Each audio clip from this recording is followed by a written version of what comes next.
Terça-feira, 9 de janeiro de 2024. Começa agora pela Folha FM 98,3, mais um Folha no Ar. Estamos ao vivo também no Face, YouTube, Instagram. Ainda não, mas em breve estaremos de volta no Instagram. Também na Twitch TV, você pode acompanhar esse aplicativo agora. E daqui a pouco tem podcast desse programa e logo mais reprise na Plena TV. São 7h06 em Campos. Muito bom dia, sejam todos bem-vindos a esta edição. Vamos às principais informações. Campos que amanhece com tempo nublado, fez calor ontem, mas a balde mesmo, né? Fez muito calor. Hoje também tem previsão de temperatura alta em Campos. A máxima hoje é de 35 graus, a mínima de 23, agora já às 7h07, já temos 27 graus e por enquanto não tem nenhuma previsão de chuva, nem alerta de chuva forte para a região norte do estado, aqui para Campos, para essa região nossa aqui.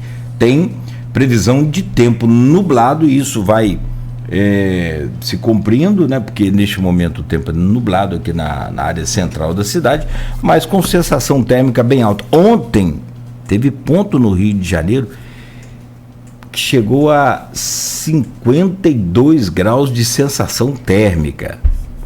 Muito calor. Então fique atento aí. Hoje também não deve ser muito diferente, o clima fica mais úmido e aí fica aquela sensação térmica elevada e mais complicado. Então, para hoje, muito calor, a princípio sem chuva. Choveu muito forte, foi em São Paulo, mas não tem essa previsão dessa chuva aqui para a região.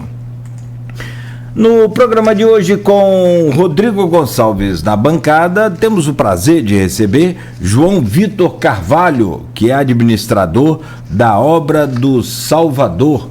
Ele vem para falar sobre os trabalhos que são feitos, a história, os serviços que são prestados lá a esses adolescentes e esses jovens, a importância dessa instituição e, claro, evidentemente, esse drama aí que a cidade vive no início deste ano, com o impasse da LOA travada lá na Câmara Municipal, o que pode impactar na obra do Salvador, até que nível que está a preocupação de vocês lá na obra do Salvador, que é presidida pelo Padre Wallace. Padre Wallace, vou trazer já o seu bom dia e aí a gente começa esse bate-papo. João, mais de antemão, obrigado aí pela sua presença e estar conosco. No programa de hoje, então, a gente vai às manchetes do portal Folha 1, oferecimento de Coagro, a cooperativa dos nossos produtores de cana de Campos e toda a região, de Proteus, serviços de saúde e medicina ocupacional, qualidade certificada ISO 9001-2015, Unimed Campos, cuidar de você. Esse é o plano. Laboratório Plínio Bacelar e também de vacina Plínio Bacelar, que tem o aplicativo em conjunto ali com o Laboratório Plínio Bacelar. Basta você baixar o aplicativo aí na sua lojinha de app, Laboratório Plínio Bacelar. Pronto, já está aí com todo o atendimento, né, do laboratório e também da clínica vacina Plínio Bacelar. Nas manchetes de hoje do portal folha1.com.br, Prefeitura comunica à Câmara que não irá a audiências fracionadas da LOA, conforme foi passado aqui pelo Rodrigo na semana passada, várias datas picotadas aí durante o mês de janeiro e algumas até uma, pelo menos em início de fevereiro, para discutir a LOA 2024, o que é praxe, o que é comum se discutir essa LOA em apenas uma sessão, né? Então mais alongada que seja, mas sempre, pelo menos foi com esse sistema. Daqui a pouco a gente traz aí a cobertura desses bastidores todos e também da movimentação. Hoje tem sessão na Câmara Municipal, não está em recesso, né? E o Rodrigo comenta sobre isso. Benção marca o aniversário de 46 anos da Folha da Manhã. Padre Wallace Maciel conduziu a prece que uniu direção e colaboradores. Novo CTI do HGG será entregue à população hoje, terça-feira. Espaço conta com 20 leitos equipados e faz parte da segunda fase da obra. Primeira captação de órgão de 2024 vai beneficiar 2 receptores. O procedimento aconteceu no Ferreira Machado. Comércio campista poderá abrir as portas no feriado de Santo Amaro. Informação foi divulgada nesta segunda-feira pelo Sindicato do Comércio Varejista. Após tumulto, o IMTT vai ampliar número de ônibus no Farol. Tumulto que caiu aí nas redes sociais, o pessoal tentando embarcar no ônibus já cheio. Reforço será aos finais de semana. E deste domingo, último domingo, né, as filas se formaram, né, por longos trechos lá na rodoviária de Farol. E sobre o IMTT, 2 informações: a ponte Leonel Brizola, a ponte Rosinha, que ontem ficou interditada para obras na parte da manhã, a fresagem do asfalto, a retirada do asfalto velho, hoje, neste momento, está liberada.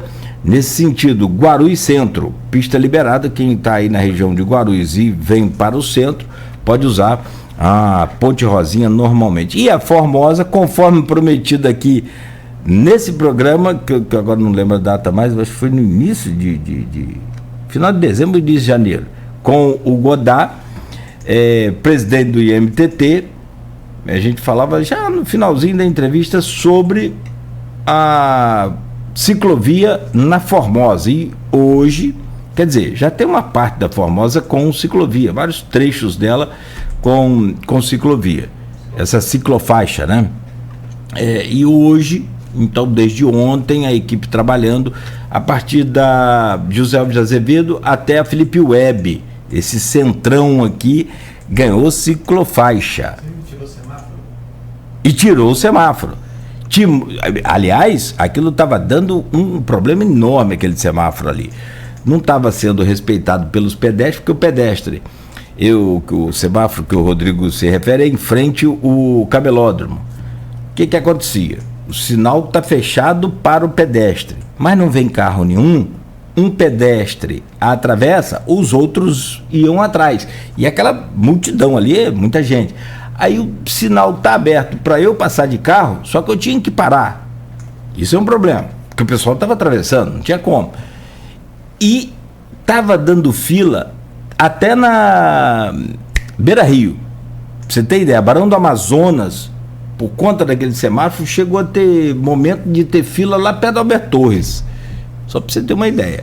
Então, deixa o fluxo seguir normalmente, mas é importante, eu acho que a presença de um guarda ali, né, é fundamental. E agora, então, pela manhã, a Formosa, esse trecho da Formosa aí que eu falei, desde o Mercado Municipal até aqui a Felipe Web, né, do Parque Califórnia, ali naquela região, já amanhece aí com pelo menos a sinalização horizontal. Os tachões serão colocados ainda, tá até ali, até a rua João Guimarães, que é ali antes do batalhão. Dali para diante os tachões serão provavelmente colocados a partir de hoje. Mas a promessa foi cumprida e agora vamos ver a parte da polêmica, porque toda vez que ganha um trecho de ciclofaixa tem polêmica. Bom, outras manchetes, só para a gente fechar rapidamente aqui: Delegacia de Macaé bate recorde de redução de criminalidade. Houve redução de 49% das mortes. Também, fiéis se preparam para a festa de Santo Amaro em 15 capelas. O santuário preparou uma programação para acolher os peregrinos, romeiros e demais devotos. E ainda, condôminos do Ninho das Águias preocupados com a população de rua no centro. A situação será tema da primeira reunião do Conselho Municipal de Segurança na próxima quarta-feira. E moradores de Nova Brasília reclamam de constantes picos de energia elétrica. Eita, Nova Brasília, dá as mãos aí que nós estamos juntos também. Aqui no centro não é diferente, não. São essas algumas das informações que estão lá no portal folha1.com.br, que você pode conferir a todo instante.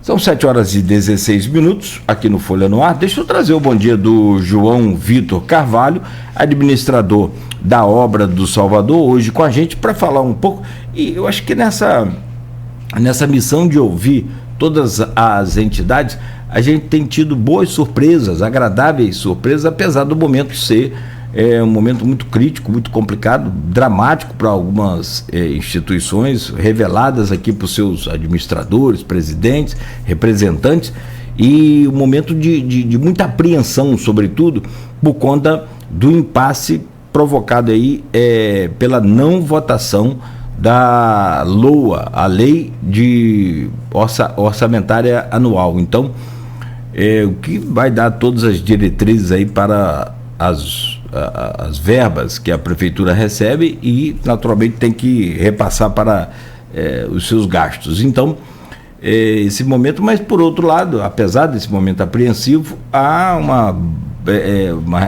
uma espécie de revelação aqui de bons serviços prestados à nossa população. Espero que hoje também a gente tenha boas notícias aqui. João, seja bem-vindo, é um prazer recebê-lo. Bom dia. Bom dia, Cláudio. Bom dia a todos que nos assistem. Obrigado, Rodrigo, pelo convite. E, primeiramente, quero parabenizar a Folha, vocês, por abrir esse espaço e dar voz às instituições.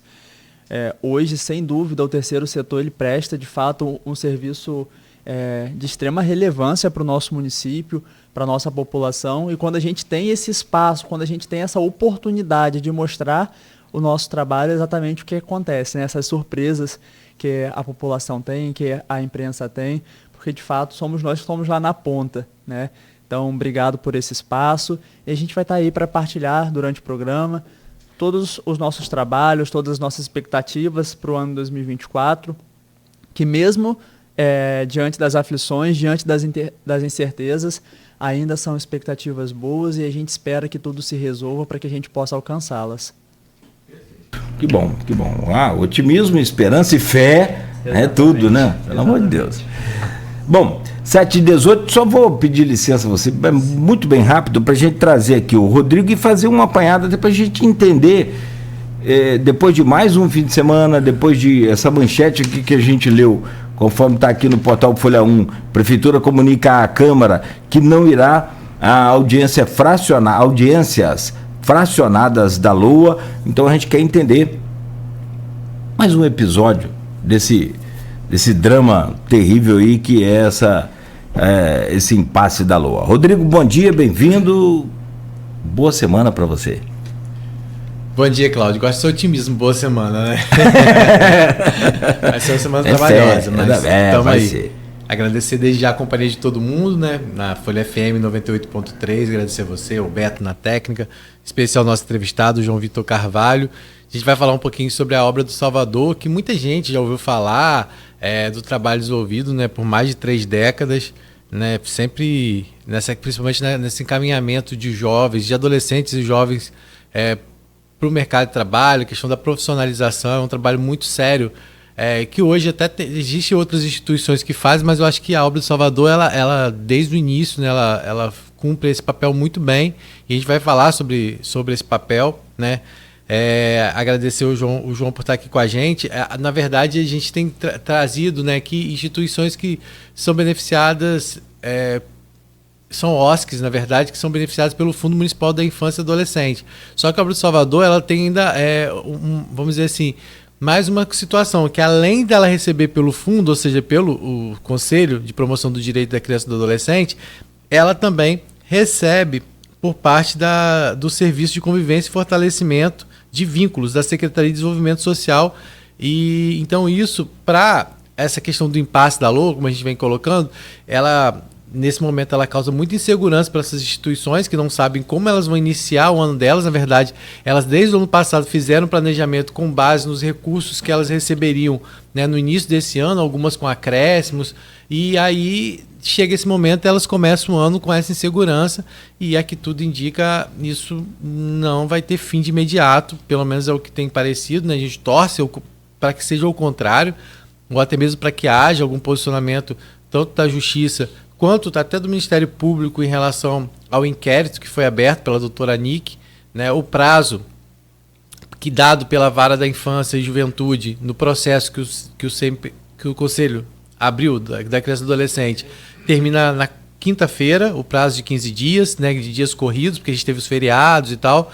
Então vamos ver se tem alguma resposta nesse sentido para essas instituições, não só para essas instituições, né, porque a gente já viu aí outros setores bastante preocupados com essa questão do impasse da lei orçamentária.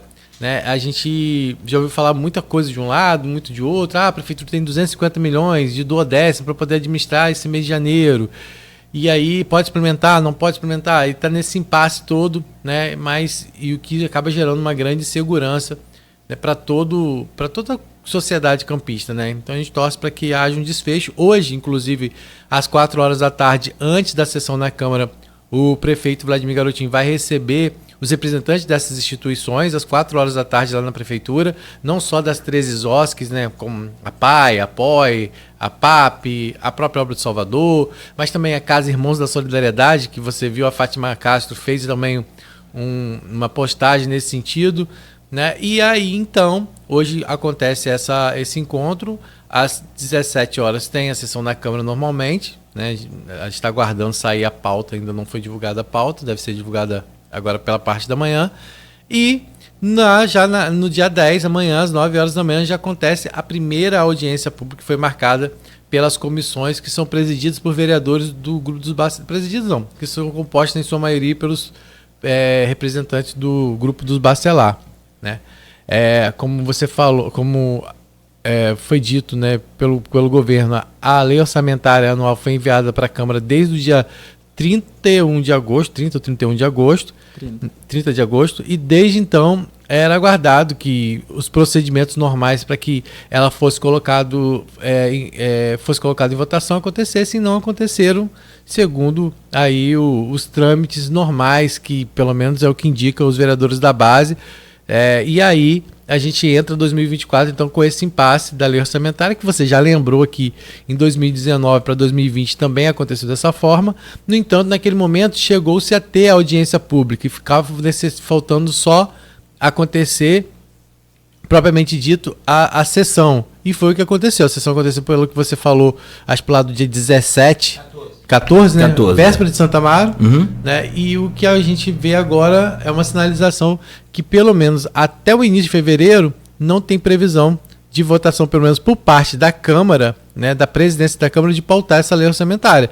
Porque quando você coloca 5 audiências e uma delas acontece no dia 7 de fevereiro, isso é um indicativo que até essa data, pelo menos, não há previsão nenhuma. Né? E aí a Prefeitura ontem, então, enviou um ofício à Câmara, porque a Câmara provavelmente comunicou à Prefeitura da realização dessas audiências, e aí a Prefeitura respondeu através do secretário de Controle, o Rodrigo Rezende, dizendo que não há como participar dessas audiências, por entender que a audiência pública necessária para a votação da LOA já aconteceu naquela que foi convocada pela Comissão de Legislação Participativa, que aconteceu na CDL no dia 27, né? E aí, só que aquela audiência, segundo o Marquinhos Bacelar já deixou claro na tribuna, ele não considera ela como regular, legal para que seja colocada a Chamou LOA. até de circo, né? Pois é. E aí a gente fica nesse impasse, e é o que a gente está falando desde o início aqui, né? A gente não está aqui para tomar partido nem de um lado nem de outro. Mas o que acontece é que esse clima de insegurança tomou a cidade, e pessoas que desenvolvem trabalhos sérios, que cuidam de vidas, ficam nesse momento de insegurança. Né? Porque uma coisa é você ter palavra, outra coisa é você ter na prática, né, o orçamento para trabalhar. Né? E então fica toda essa dúvida. O prefeito já deixou claro que se até em 10 dias, isso ele falou na semana passada, se até em 10 dias não for votada a lei orçamentária anual, que ele vai ter que suspender pagamentos, vai ter que suspender programas, né? Ou seja, 10 mil famílias que recebem o cartão Goitacá, devem ficar sem receber. Então são vários impactos que estão sendo levantados nesse momento e que precisam de um olhar mais atento. Né? Isso aí o Legislativo e o Executivo não conseguem chegar a um consenso. Não é difícil imaginar que o Judiciário talvez tenha que interferir para tentar uma solução o quanto antes, mas é claro também que não pode ser nenhuma decisão afobada, né? E por isso a Vara da Infância e Juventude deu 15 dias para que a Câmara respondesse os questionamentos feitos, né? E a promotora também, a ANIC, está avaliando aí, ao último momento que eu falei com a assessoria dela, ela tinha recebido mais de 11 páginas de documentações, né? Então 11 processos, 11 páginas que ela já tinha recebido, então naquele momento ela precisava avaliar todos os documentos necessários para tomar uma medida que realmente traga efeito, né? Não adianta também o Ministério fazer uma recomendação e aí a Câmara não entender, porque o Ministério Público, no caso, né, ele só recomenda fazer nesse primeiro momento, e aí isso ir parar na Justiça e demorar ainda mais o desfecho disso. Então, assim, eu acredito que todo mundo está tomando medidas respaldadas, né, e seja através do regimento interno da Câmara, seja através da lei do município. Então, assim, tudo isso tem que ser tomado todos os devidos cuidados para que realmente tenha um desfecho da melhor forma possível. E aí aguardar hoje como vai ser, nessa reunião com o prefeito, depois a Câmara, amanhã a audiência, depois tem sessão na Câmara também, né, se for mantido. A sua cara é desanimadora. E aí é aguardar. Aí balança a cabeça assim, é desanimador. Aí é aguardar. Meu pai. Mas é porque o Rodrigo tem as informações privilegiadas, e tem informação que não há necessidade de passar, até para não complicar mais ainda, e para não ficar... Sim. Se me permite, só concluir aqui meu raciocínio e você também fechar o seu aí, ficar à vontade. Quanto mais se tensiona a corda, é pior. E você vê que entre os dois poderes hoje, os dois líderes dos dois poderes, não tem solução. Vai ter que ser de fora. De fora quem? Uma liderança dos grupos, as lideranças dos grupos políticos, a justiça, o que tem-se esperança em resolver isso. Aí, só uma coisa, a população fica muito difícil da população entender, e eu entendo também, eu concordo. A pessoa chegou para mim, poxa, Cláudio, o que acontece é que eu estou vendo aqui numa postagem de um cara que conhece, ele é técnico, é advogado, é isso, é aquilo. Ele falou que tá autorizado a fazer os pagamentos e que não tem dinheiro. Não, ninguém falou que não tem dinheiro. O próprio prefeito já falou que tem o equivalente a 4 meses de salários para qualquer eventualidade de imprevisto, né, emergencial. Ele tem o equivalente a 4 folhas de pagamento guardadas na prefeitura. Então, assim, quanto a isso, fica mais confuso para a população, né? Só uma pergunta. A pergunta é se a reunião na CDL para discussão da LOA, que você deve ter participado também, João, não vai ter validade para o presidente da Câmara, para a Câmara de Vereadores, segundo o presidente. Essa que está tendo aí, fracionada, que vai começar hoje, né? Fracionada pela Câmara, sem a participação da Prefeitura, vai ter validade? Olha, a Câmara vai estar cumprindo o que prevê o regimento, né, na concepção dela. Então, assim... Fora do prazo.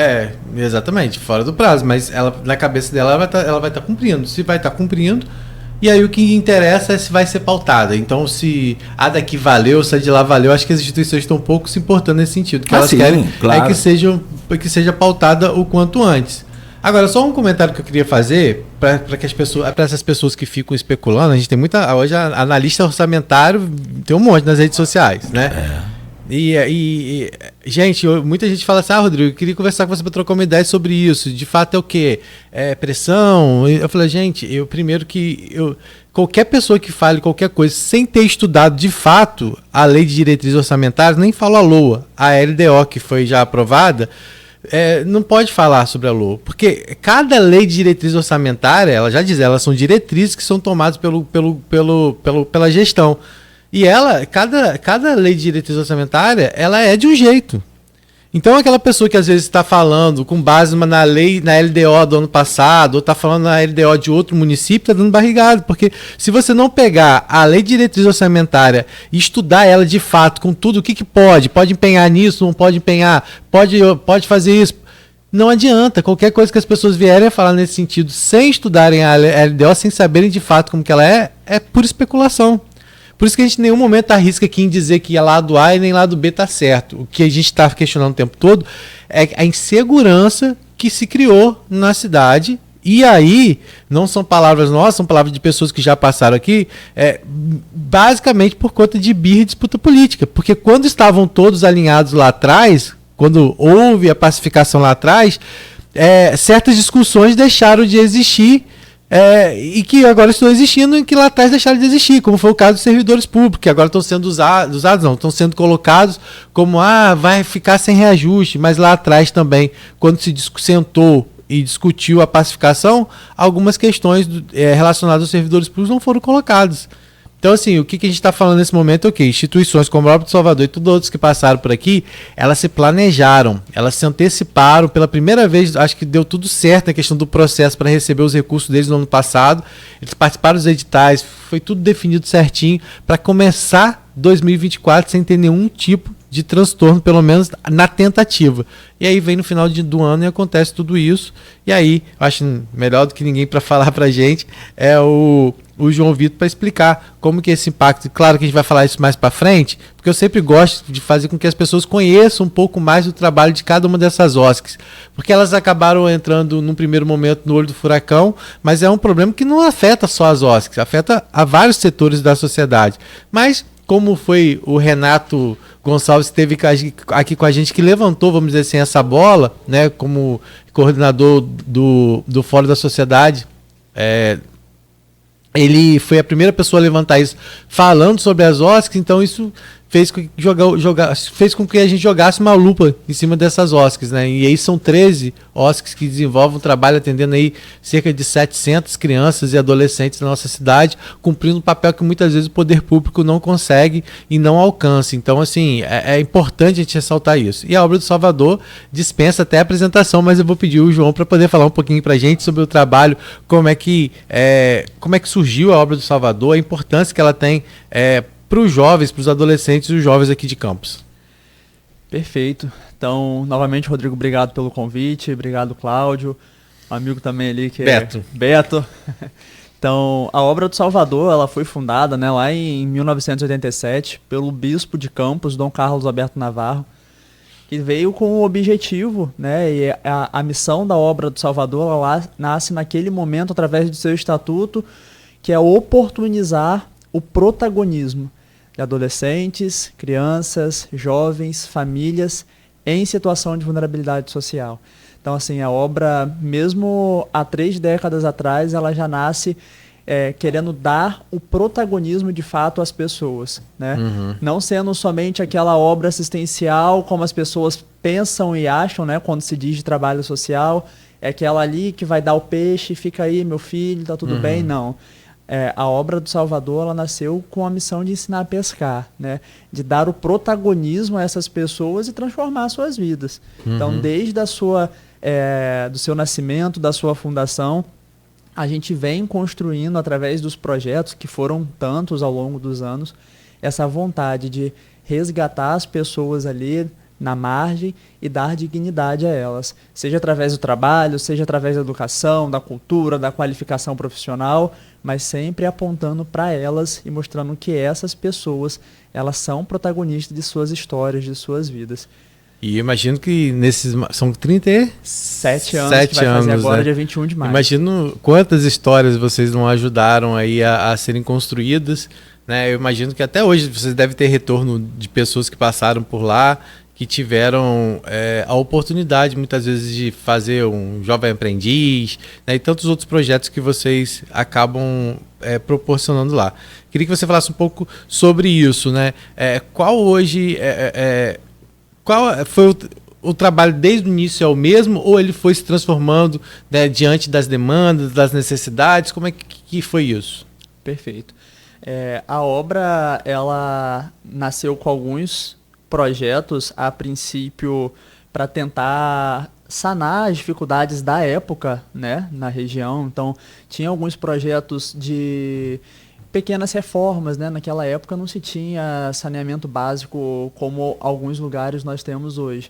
Então, a gente tentava fazer criação de banheiros, né, com os seus devidos vasos sanitários, a gente tentava fazer entrega de alimentação para aquelas famílias que, na época, né, lá em 1987, o nível de pobreza ele era muito maior do que é hoje.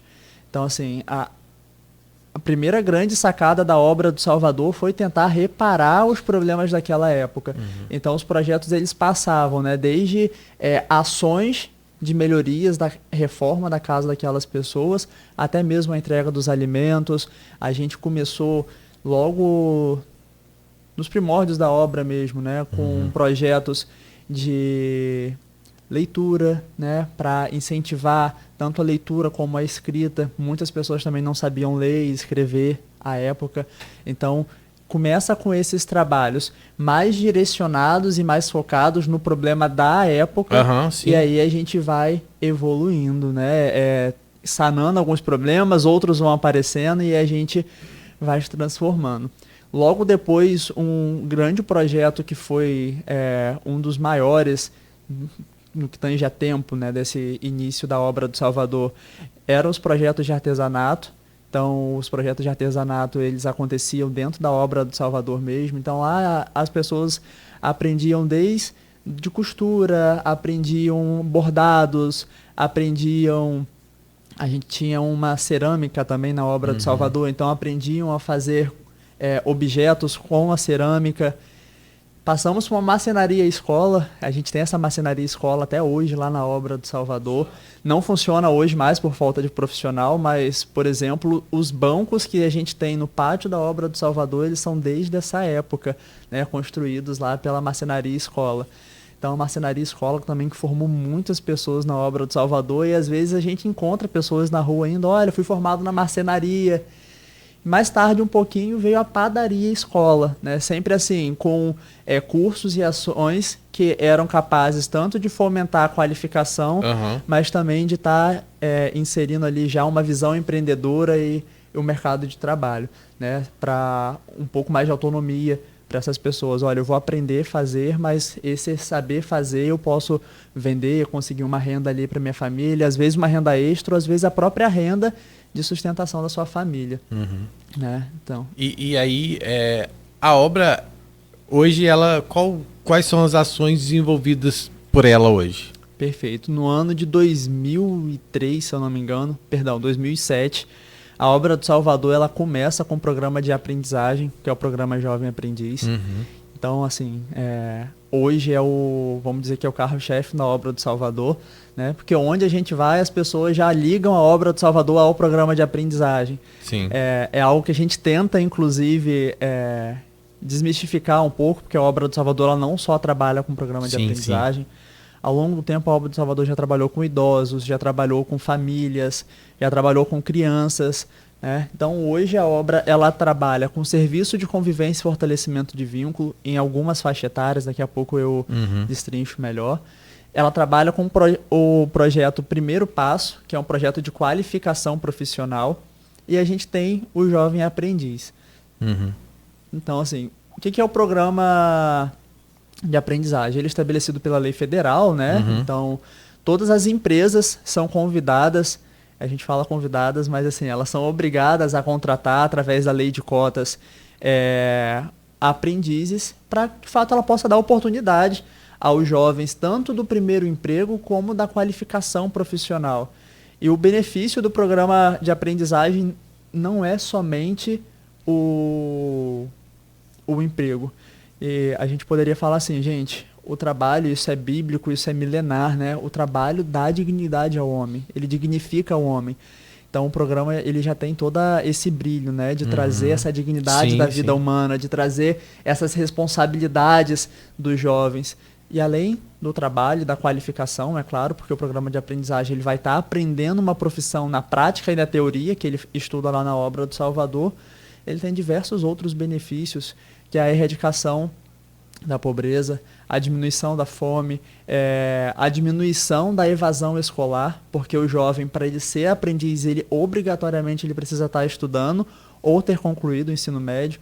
Então, assim, são N benefícios que vai fazendo ali não só para o jovem, mas para a sua família. E a gente viveu muito isso, principalmente no período pandêmico, porque na maioria dos jovens que trabalhavam como jovem aprendizes, eles se tornaram, durante esse período, as suas únicas fontes de renda. E a gente sabe que o número de empregos caiu, né? Muitas pessoas ficaram desempregadas. Então, quantos pais, quantas famílias ficaram desempregadas, e os jovens ali com 16, 17, 18 anos, eles, além de trabalhar, assumiram a responsabilidade de bancar uma família, né?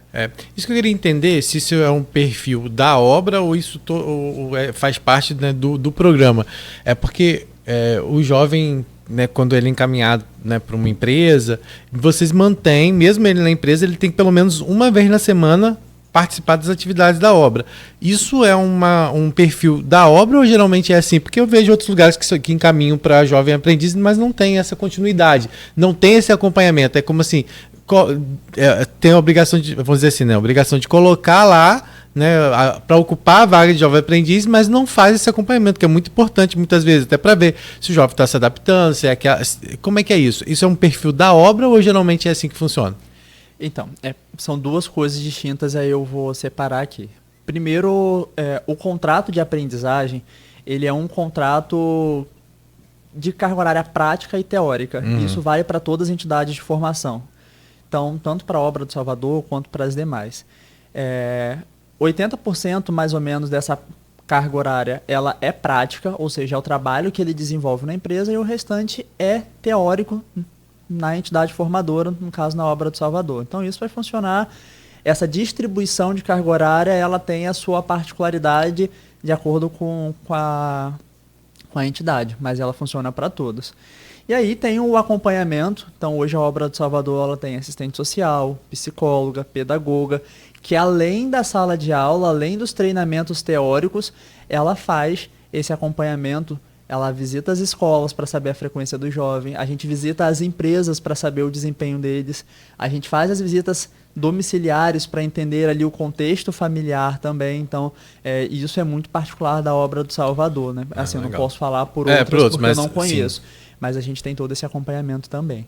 E como é que é essa questão de retorno para vocês? Assim, por óbvio, o fato de vocês já conseguirem trazer esses jovens e proporcionar a eles a oportunidade deles entrarem no mercado de trabalho ou de ter essa experiência, vamos dizer, com estágio, né, com a questão do jovem aprendiz, mas como é que é o retorno no sentido hoje? Você percebe que muitos desses jovens eles acabam depois sendo contratados?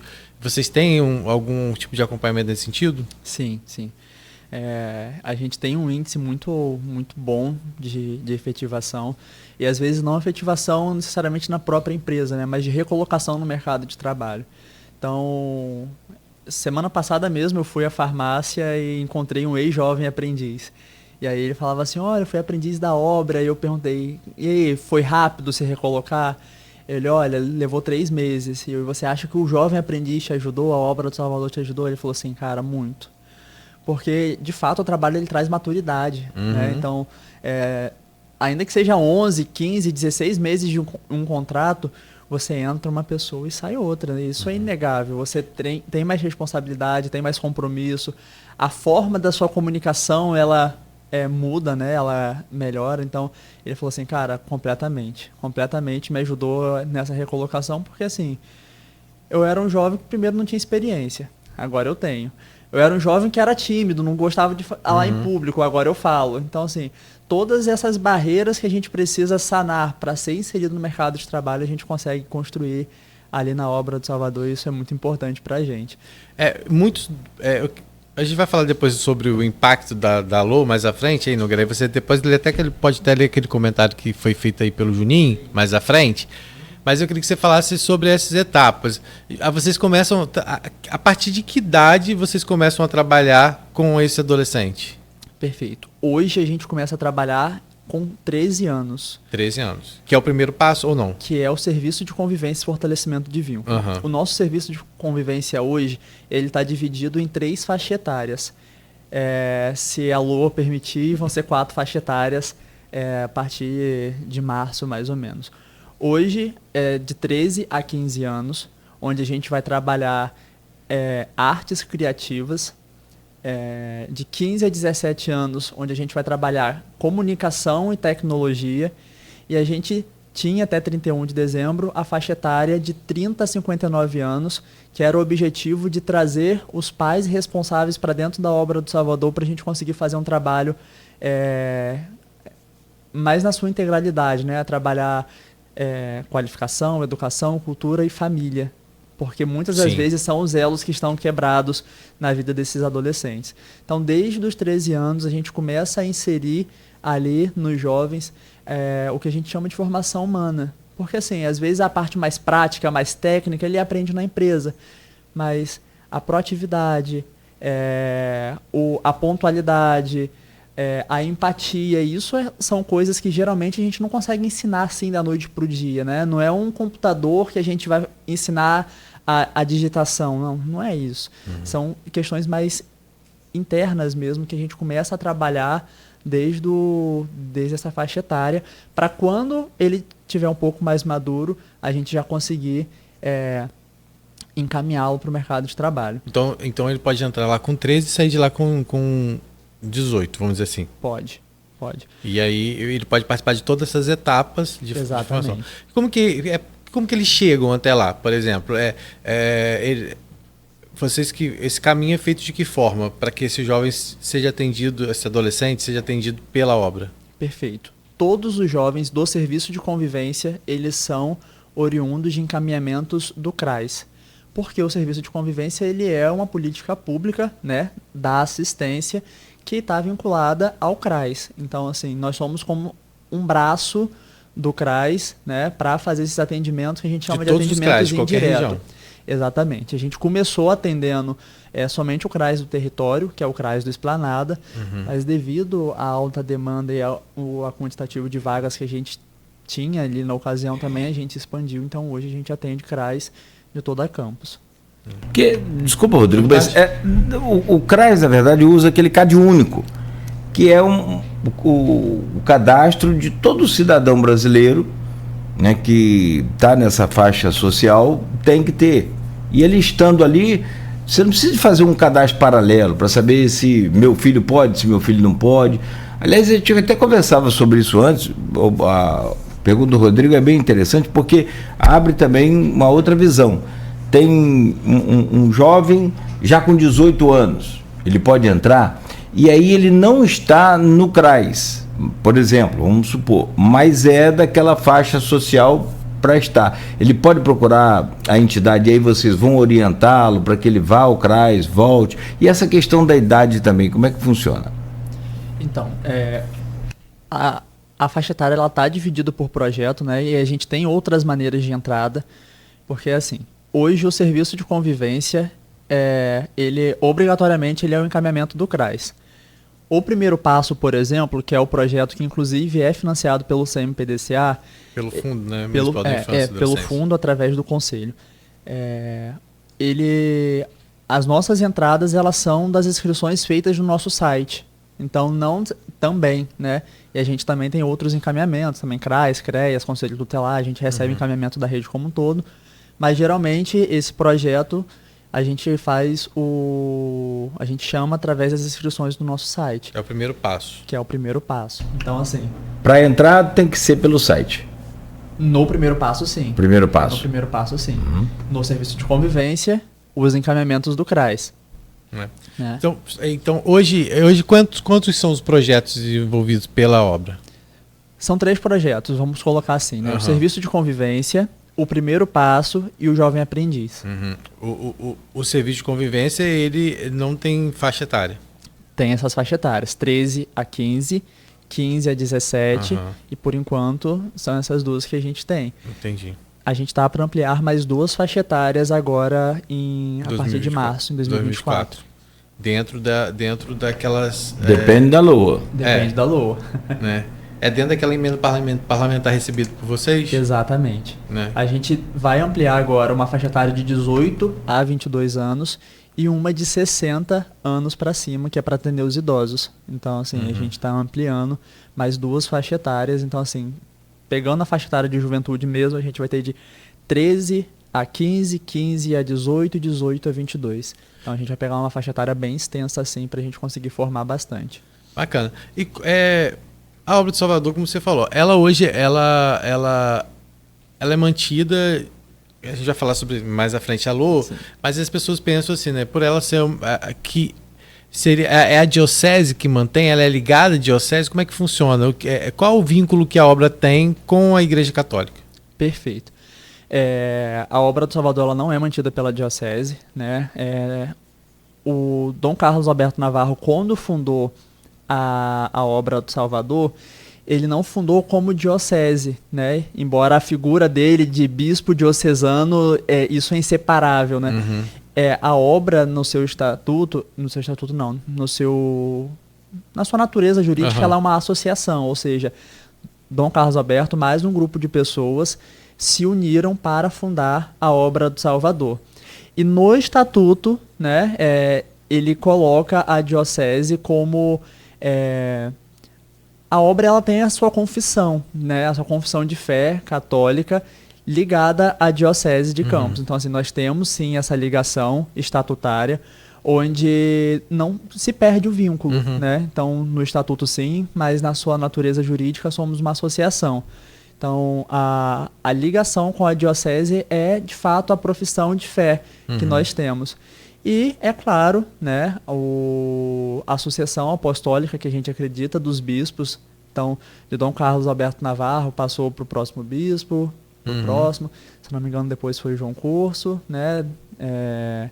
Aí a gente teve Dom Roberto Guimarães, agora Dom Roberto Francisco. Então, essa sucessão ela vai sendo acompanhada, que traz essa ligação direta à obra do Salvador também, porque são os nossos pastores, né? Sim, quem dá os direcionamentos. As pastorais também ajudam, assim, de outras igrejas? Elas colaboram? Não. Assim, a gente começou a ter ajuda novamente em 2022, quando a gente resgatou a Feira do Salvador. A Feira do Salvador, que ela nasceu lá em 87, também, né? Uma tradição. Por alguns anos, ela parou, né? Os acontecimentos, a gente não sabe porquê, que é de uma gestão um pouco mais antiga. Em 2022 foi 35 anos da obra do Salvador e a gente fez uma roda de conversa com todos os presidentes da obra do Salvador. E lá a Dona Conceição Muniz, que foi a primeira presidente da obra, ela falou da beleza e da grandeza que era a Feira do Salvador. E na mesma hora, o Padre Wallace brilhou os olhos e falou assim, cara, a gente não pode deixar morrer uma tradição em uma festa assim, vamos resgatar. E mesmo assim, sem a gente saber o que fazer, como fazer, a gente chamou as pessoas e a gente resgatou em 2022, em meia Copa do Mundo. Eu lembro que o primeiro dia da Feira do Salvador em 2022 foi, infelizmente, no dia da eliminação do Brasil. Então, o que era para ser festa teve ali um pouco de tristeza, mas aconteceu. E em 2023 a gente continuou e a gente pretende continuar para não deixar essa festa morrer, né? Então, assim, voltaram a ter algumas pastorais, por exemplo, a pastoral familiar, nos 2 anos, levou toda uma equipe de voluntários para estar trabalhando lá, para estar servindo, a Caritas Diocesano também, RCC, então alguns desses grupos começaram a se colocar à disposição da Feira do Salvador para estar voluntário lá servindo. Tá certo, a gente vai virar aí a chave para o intervalo, né, Nogueira, para falar basicamente sobre essa questão dos serviços que podem ser prejudicados por conta desse impasse da lei orçamentária anual aqui em Campos. Mas eu queria que você falasse um pouco sobre essa questão do jovem aprendiz. Vocês que fazem essa captação de empresas ou elas que procuram vocês, como que é esse trabalho também? Porque não é uma coisa muito fácil, né, Nogueira? A questão do jovem aprendiz, apesar de ser uma exigência... Tem umas coisas aí que eu já ouvi, até comentei aqui, o Rodrigo deve ter lembrado. Tem empresário que disse para mim que falou, eu prefiro pagar a multa por não ter um jovem aprendiz, que eu acho que depende da quantidade do tamanho da empresa, né? Do funcionário. Exato. E aí você é obrigado a ter jovem aprendiz. Eu falei, rapaz, e o seu primeiro emprego? Foi como, né? Só que naquela época, própria década de 80, era tudo muito informal ainda também. Você já tinha, claro, as formalidades, a lei CLT é antiga, mas eu digo... Fiscalização era muito menor. Muito menor, e você colocava um parente para trabalhar, e sem nada, sem reconhecer, enfim... Não tinha rede social, né? Que hoje não tinha rede social. Em 2 minutos todo mundo já está sabendo. Vivia-se muito melhor. Enfim, mas com relação a essa questão do primeiro emprego, esse jovem aprendiz, ele falou, eu prefiro pagar a multa, porque porque o jovem ele não vai saber fazer, vai ter que ter outro para ensinar. Eu falei, igual que você já nasceu sabendo fazer. Então, assim, não é uma forma de retribuir também, por Deus, tudo que você fez, ganhou e recebeu, e fica nessa situação. Entre dar um emprego ao jovem aprendiz, que ele pode ter ali um futuro gerente, de repente até um sócio, quem sabe, depende do jovem, né? Tem essa dificuldade, você já enfrentou isso? Como é que você prepara esses jovens para esse tipo de situação também? Assim, e aproveitando para responder as duas perguntas, hoje algumas empresas buscam a Obra do Salvador, mas a gente faz esse trabalho também, ligação, e-mail, visitas presenciais, até porque assim, as empresas elas são os maiores parceiros para a contratação dos aprendizes. Então assim, sem empresa, a Obra do Salvador é só uma ponte, né? Ela é só um instrumento para ligar esse jovem à empresa. E assim, eu vivo isso na pele há 5 anos, né? Quantas empresas eu bati a porta, alguns não abriram, alguns bateram na minha cara e alguns abriram e falaram, olha, eu prefiro pagar multa. E é de arrepiar, porque assim, é uma falta de empatia, uma falta até de um pensamento mesmo de gestão. Sim. Né? E depois quer cobrar uma sociedade mais justa também e tudo, né? Por N motivos, porque assim, primeiro, o tempo, e aí já trazendo, né, para as empresas que possam estar nos escutando, o tempo de qualificar e de ensinar um aprendiz é muito menor do que um colaborador já formado. Um aprendiz, ele chega com vontade de aprender, ele chega com vontade de trabalhar, ele chega sem vício de outras empresas. Então, assim, qual é o prejuízo para aquela empresa? Ele já tem um benefício, o FGTS ele paga só 2%. Então, o custo do salário, o jovem aprendiz é aurista. Então, não estou falando isso porque, então aproveita, explora. Não, pelo contrário, mas é um benefício para o empregador ter ali jovens para se qualificar, porque vão ser futuramente, como o Cláudio falou, né, gerentes, vão ser supervisores. Então, assim, a probabilidade de você formar um jovem aprendiz, aquele aprendiz ficar e ingressar uma carreira dentro da empresa, ela é muito grande. Ela é muito grande. Então, falar que prefere pagar a multa é falar que tem dinheiro sobrando e não sabe como gastar. Infelizmente... A multa no mínimo é R$ 408, no máximo R$ 2.041. Tá para aumentar isso agora e depende por também... cada aprendiz, né? E tem também a forma que essa multa se dá, né?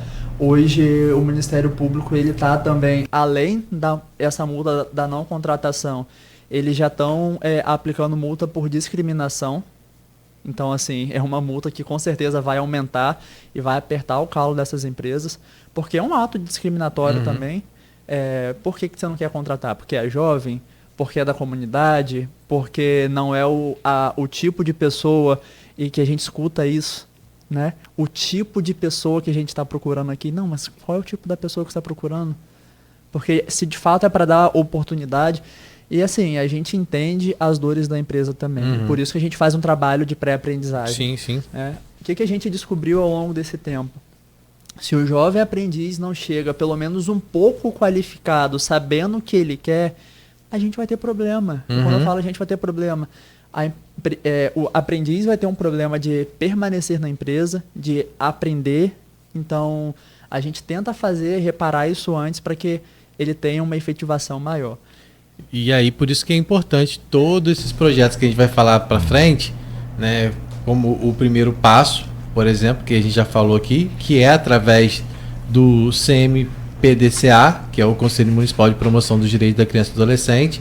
São pelo menos aí 90 adolescentes atendidos, acho que são 60 diretamente por recurso pelo fundo e mais 30 de um edital que nós concorremos em 2023 do Instituto Cicobi, que vai ampliar por mais 30. Mas para esse dinheiro chegar também precisa... Ele também passa pelo fundo, porque ele vem via lei de incentivo, né? Que é pelo fundo da infância. Assim também como o Serviço de Convivência e Fortalecimento de Vínculos, né? Que o recurso passa também pela Secretaria Municipal de Desenvolvimento Humano e Social. Exatamente. E aí são pelo menos duas situações que podem ser impactadas diretamente com esse atraso na votação da Lei Orçamentária Anual. Acredito que hoje, nesse encontro que vai ter lá com o prefeito, ele vai colocar melhor para vocês como é que fica a situação, né? A gente já ouviu promessas do próprio Leon, que é o presidente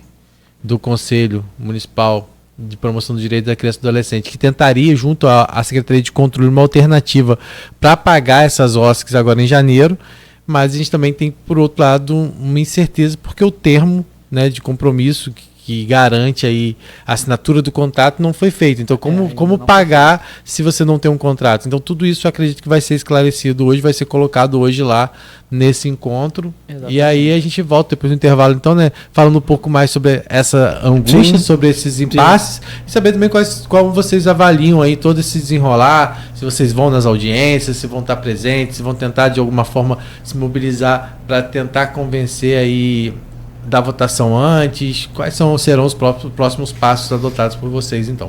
Perfeito. Bom, o João, tem um empresário aqui, o Dudu Terra, ele é daquela escola Asas, de cursos e preparatórios aí para concurso, essa coisa. Ele está falando aqui, bom dia, sou empresário, estou escutando vocês, quero contratar um jovem aprendiz. O que eu faço? Qual o passo a passo? Fala com o João. Perfeito. Inclusive, se quiser anotar meu telefone, não sei se eu posso falar. Pode, manda lá. Pode anotar meu telefone aí, 22 99989 1620. Mas aí você fala de novo, senão... 22 999 89 1620. E... Olha, anotou lá. Vou procurar pelo senhor também, tá? Ainda hoje, se tiver algum contato para deixar... Tem aqui, eu deixo para você. Então, eu pego com o Cláudio e entro em contato com o senhor ainda hoje, tá bom? Quantas empresas estão obrigadas a contratar? A partir de 7. Se uma empresa tem 7 ou mais funcionários, é obrigada a contratar. Mas tem também considerada empresa de pequeno porte. Aí tem uma folga na lei ali, né? Sim. São empresas de médio e grande porte. As de pequeno porte, elas não são obrigadas a contratar. Apesar de ter mais de 7. Elas podem, mas não são obrigadas. Exatamente. E é isso. E o percentual aí de contratação... É de 5 a 15%. 5 a 15% do total de funcionários. Exatamente. O que a gente tem que começar a criar na cabeça da sociedade como um todo é isso, obrigação. Né? Por mais que a gente sabe infelizmente isso, é obrigação e não é cumprido. Mas se todo mundo tivesse a consciência que a partir dessas oportunidades, tanto se fala de ter uma sociedade melhor para se conviver, com mais segurança. Nem precisaria de quebra-mola daqui para o Farol 166, não precisaria de tanto quebra-mola. E é um ato de responsabilidade social. Então, e aí é esse compromisso que muitas vezes a gente quer transferir para o poder público, para a OSC como obra de Salvador, e que é uma responsabilidade nossa. Se todo mundo fizesse cada um a sua parte, com certeza a gente viveria numa sociedade muito melhor, mais igualitária, com mais oportunidades, com essa oportunidade que é dada a um jovem hoje e que ele amanhã vai oportunizar outro jovem. No futuro, ele vai entender a importância que teve aquele momento para ele. E é isso. A renda só vai gerar se a gente criar novos empreendedores, oportunizar o mercado de trabalho a esses jovens. E aí, a gente, quando vê as pessoas falando que eu só faço porque é obrigação, né? Ou, isso só mostra o quanto a gente ainda precisa evoluir, né? Exatamente. Está distante. Mas o bom é que a coisa só consegue ser resolvida, só consegue ser boa para todo mundo a partir do bom senso. Quando tem bom senso, né? Conhecimento, né? Porque a gente conhece muito, por exemplo, a gente acha que... por exemplo, eu não conheço como funciona o Jovem Aprendiz, aprendi um pouco aqui hoje, né? Mas quando a gente ouve, por exemplo, uma pessoa como falou para você, eu não contrato porque pagar a multa porque a gente também não sabe como que é essas questões de encargos, a questão de dinâmica, e pelo que ele falou, não é nada, vamos dizer assim, absurdo, não. É nada que traz muito mais bônus à empresa do que ônus, né? Então, assim, até pra gente poder conversar, às vezes, quando alguém, a gente, né, tiver um amigo empresário, alguém que a gente... Para orientar. Apesar de ter pouco amigo empresário. Eles reclamam muito que eles reclamam muito que a faixa de horário de trabalho é menor, são só 6 horas, não pode ser 8. São 6 não, são então, pode 4. Ser 4 ou 6 horas. 6. Aí no período de prova, acho que tem uma... Um dia não vai, porque tem que participar, quer dizer, né, não sei exatamente. Mas assim, o prejuízo assim, não é prejuízo, desculpa, né? Vamos dizer, o ônus é bem menor do que o bônus. A questão né? é o que acontece. O aprendiz, ele vai estar ali, assim, o próprio nome já diz, né? Primeiro para aprender. E segundo que é para complementar o quadro de funcionários, não para substituir. E aí que mora o problema. Alguns empresários, eles querem contratar os aprendizes para substituir uma mão de obra, pensando no seguinte, eu vou desligar um CLT aqui já contratado e vou contratar um aprendiz que vai sair mais em conta para mim. E aí ele está substituindo uma mão de obra. E ele está querendo responsabilizar um jovem que deveria estar ali para aprender já numa função que não é dele, né? Uhum. E aí quando ele faz isso e ele encontra um problema, a culpa é do jovem.